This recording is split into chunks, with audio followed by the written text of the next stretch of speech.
Calbane Prairie Natural Area Preserve is one of the oldest preserves in the system.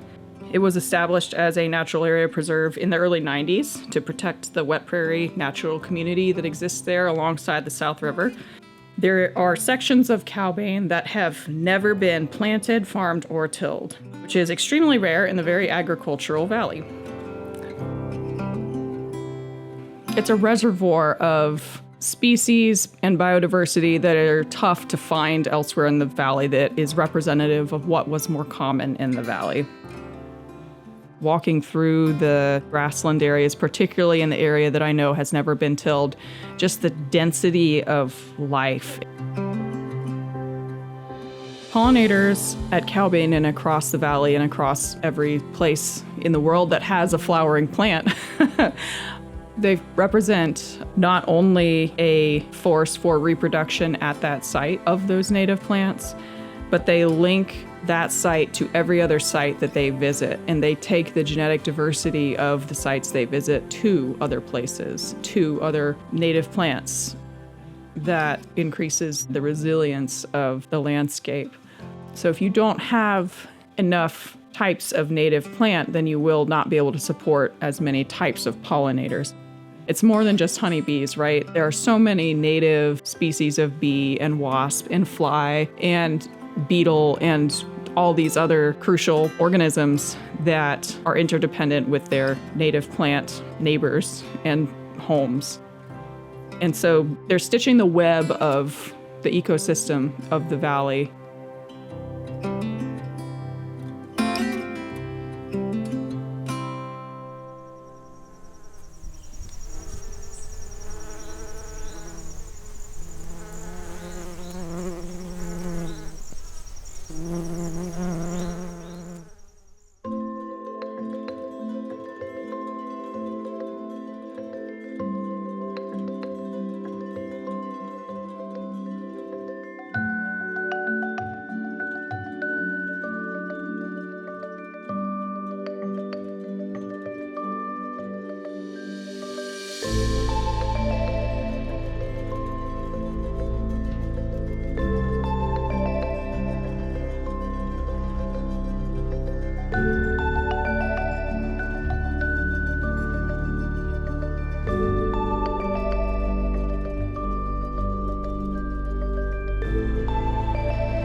Pollinators are facing a global decline. A lot of them are dying out. We know all insects are in decline, and pollinators are amongst them. What's happening with pollinators here locally and even across the country is a lot of development. We're taking their habitat away. If they don't have a place to shelter and feed and produce, populations are going to crash. I tell you, one of the things I hate worse in this world is going by a yard that is nothing but yard. It's just nothing but grass. It doesn't provide habitat. It doesn't provide nutrition. Spring is coming earlier, and they were having warmer fall springs during winter. And this is not good for pollinators and other animals. For example, the bees may be born in spring, but the nectar and pollen sources have already bloomed. This is caused by human-caused climate disruption. Pesticides are toxic to bees, and they are used in agriculture, and people spray their lawns. Probably the largest threat to pollinators and other insects outside of, insecticides are invasive plants. An invasive plant growing inherently means that is a piece of land that is not available to a native plant. You may have a patch of an invasive grass that's basically a dead zone for pollinators, or a place where they go and waste energy trying to find resources where there are none to be had. It's a massive problem, particularly in unmanaged land. It's basically making like a little black hole where there used to be a resource. Now there's just nothing for the pollinators. Within the United States, there are 3,600 species of bees. That is more than any other country in the world. And unfortunately, only 600 of those species have been assessed for their risk of extinction. Being mindful that we've only assessed 600 of the 3,000, what does that say about the stability of our agricultural market in terms of feeding a country?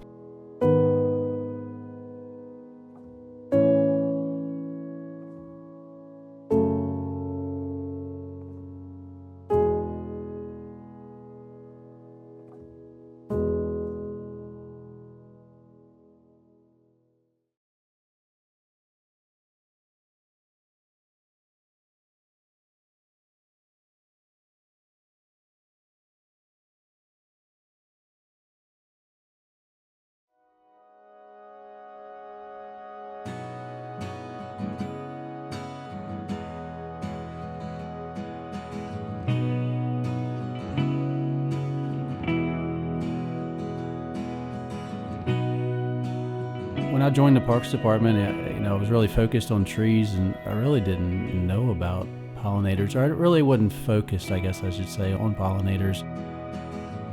Our Parks Department does a lot with the National Parks and Recreation Association.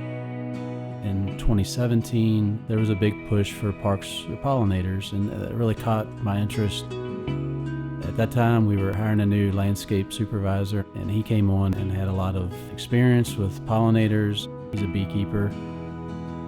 We kind of got started at our recreation center and created a pollinator garden out front, and it took off, and the public really enjoyed it, so that we thought, let's start a pollinator program for the city of Harrisonburg. We transferred to Public Works in 2020, and that's when COVID hit, and we had thousands of pollinator plants in our greenhouses, and those plants were originally to go into our park settings, and now that we were doing something citywide, we discussed creating pollinator gardens through all of downtown, and we created a pollinator corridor through the whole city, so we're connecting the habitat through medians and all of our green spaces. Certain people, they don't like change. They want that green yard, that manicured look. So to get the word out on why we're doing this and what the importance of it is huge. We only have so many green spaces, in the city, and only so many places that we can install the pollinators. So if we can encourage communities and neighborhoods and have people put pollinators in their backyard, we can make our pollinator corridor even larger citywide. I do feel like in Harrisonburg that citizens are engaged. Every time we're out working downtown or in a median, we get a lot of waves and thank yous, and I think the public does want to see more pollinators in Harrisonburg.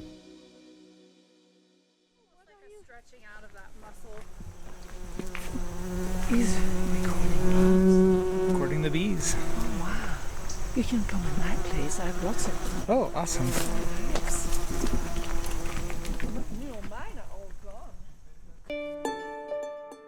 Pollinator related work that we have started in my lab, we've started it with the goal of surveying the pollinator community in and around Harrisonburg. So we were surveying the city gardens to see what pollinators were in the city gardens, and then we had 14 or so residential gardens, and then we had the Hillside Triangle Garden that was put in by a group at JMU. This year, I really wanted to add this movement aspect. I wanted to go to the gardens twice a week because if you're going to mark some, you have a better chance of reciting one if you at least are going out twice. So I had Samantha mark about 20 a week, and then revisiting all these gardens every week. Do you see some of the same ones? So then we can say, okay, how far are they moving? Are we just seeing them in the same garden? Are they moving farther away? Are they coming back? Next year, what I would really like is do these actual movement paths where we have timers and you have a ring of 40 flags, and you basically mark where the bee is, you follow it, and you put a flag down every however many seconds you decide. Then you GPS the point. Once you have those movement parameters, you can actually put them into a model where you simulate movement across the landscape. And you could say, oh, we have gardens here and here and here, but how close do they really need to be for these populations to be viable? A longer term goal is to connect with what my impression is that what the city was trying to do and say, can we actually do research that supports their goals or allows us to make recommendations based on the science and based on them also expressing what's useful for them. In general, there's this movement towards creating habitat for wildlife within our own neighborhoods, but we don't know if a 5x5 or 10x10 or even 20x10 area is big enough to sustain organisms. We also don't know how much movement's occurring between these, and if we know something about the connectivity, we can support a larger population.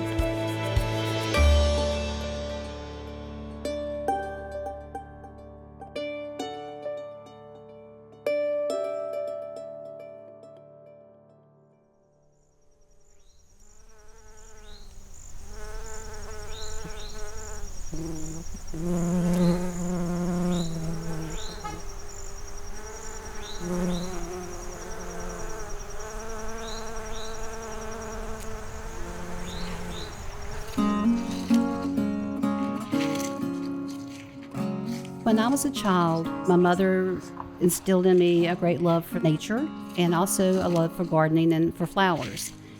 And I saw the correlation of how we needed to protect the world around us. Natural Chimneys Park contacted us to work with a master naturalist to enlarge their pollinator garden. Not only do we have master naturalists working with us, master gardeners as well, and also the Native Plant Society of Virginia.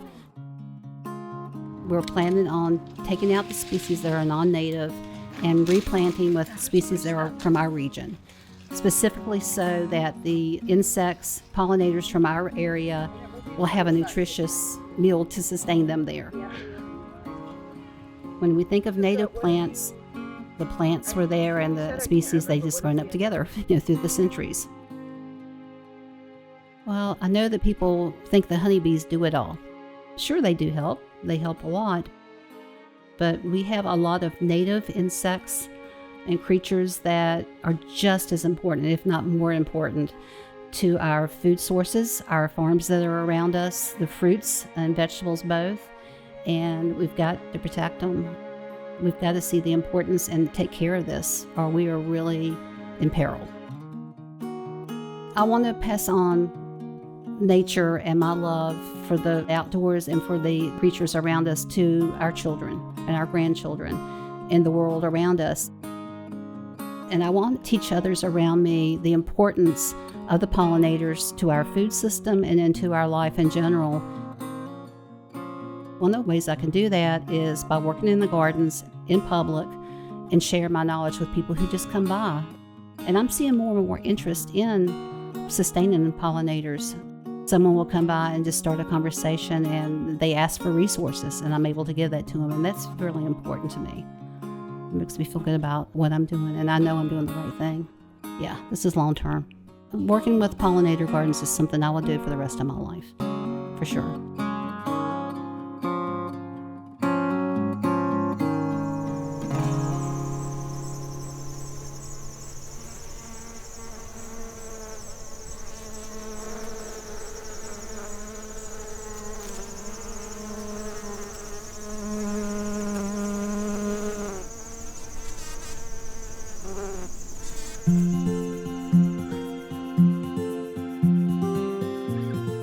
I think every time that I go into the garden is a memorable experience. I love being around the flowers. I love the colors. I love when the wind blows a little bit and it sort of dances for me. I really love flying things, insects, bees, dragonflies, moths, birds, bats. I recognized that there was a big problem with bees out there. And so I started doing a little bit of research and recognized the things I had loved, which were flowers, were one of the ways to help circumvent that. By having more flowers, I could help these bees, providing them with food. It's getting harder and harder for them to find places to get food as we alter the environment. It's like developing your own little ecosystem. Everybody's happy and healthy, and that's a win for everybody. The type of wildlife in that garden before it was put in was nothing. We basically had a fescue that's often put down to prevent erosion. It was monoculture, which means it's one type of plant. But now that I have all these different flowers in and plants in, I have had ducks, I've had squirrels, I've had foxes running through the yard, I've had birds in many different types, I've had dragonflies, I've had at least 5 different types of bees, and then there's been some wonderful moths coming through, so it went from being a very Spartan, boring yard to now quite interesting to just sit and watch or to work amongst it and to have them fly by you. It's been such a great pleasure to have all this renewed life all around me now. It's a wonderful, short local escape into another world that we often forget in our looking at perfectly manicured lawns and so forth. I see the insects feeding themselves and they seem to be happy. They're living their lives and I'm getting to live mine. And it's very comfortable, relaxing feeling to be near them and to help them live good lives.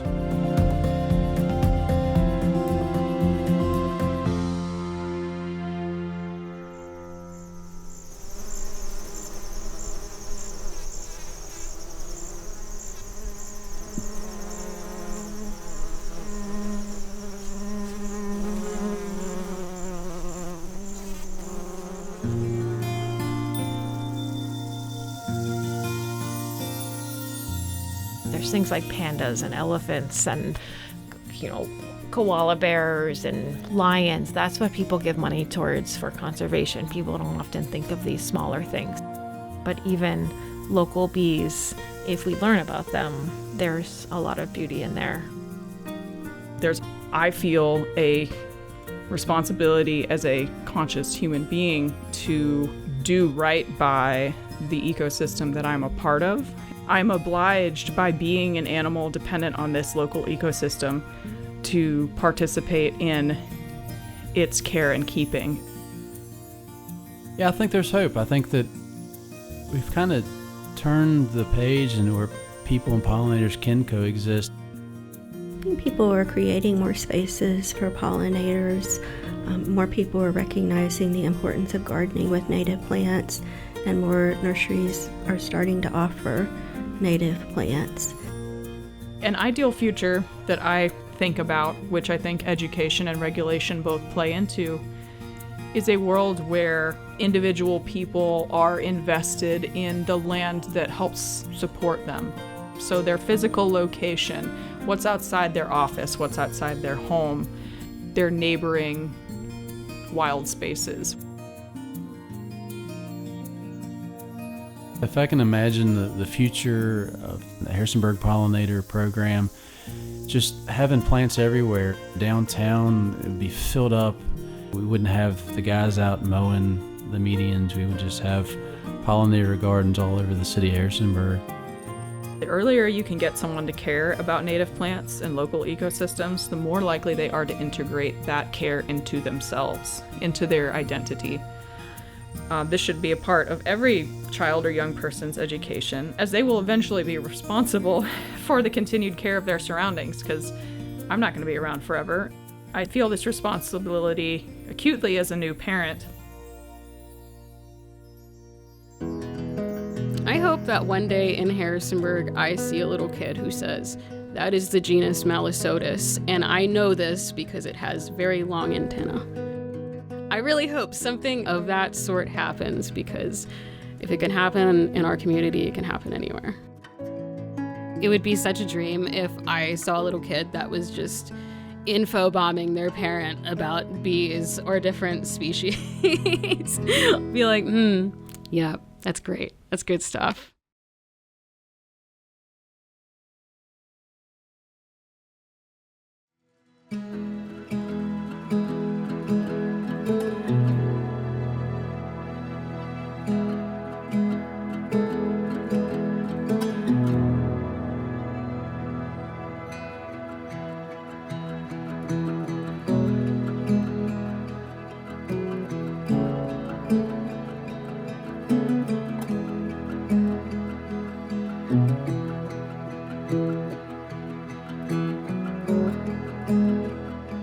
I am Dr. Lee Brown.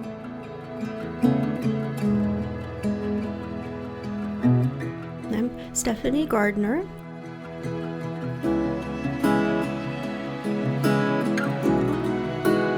I'm Virginia Green.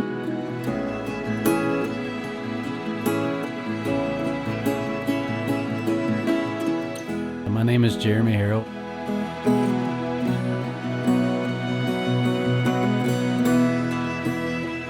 My name is Bill Howe.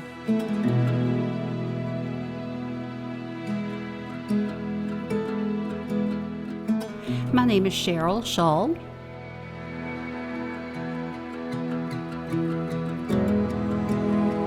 My name is Samantha Smith.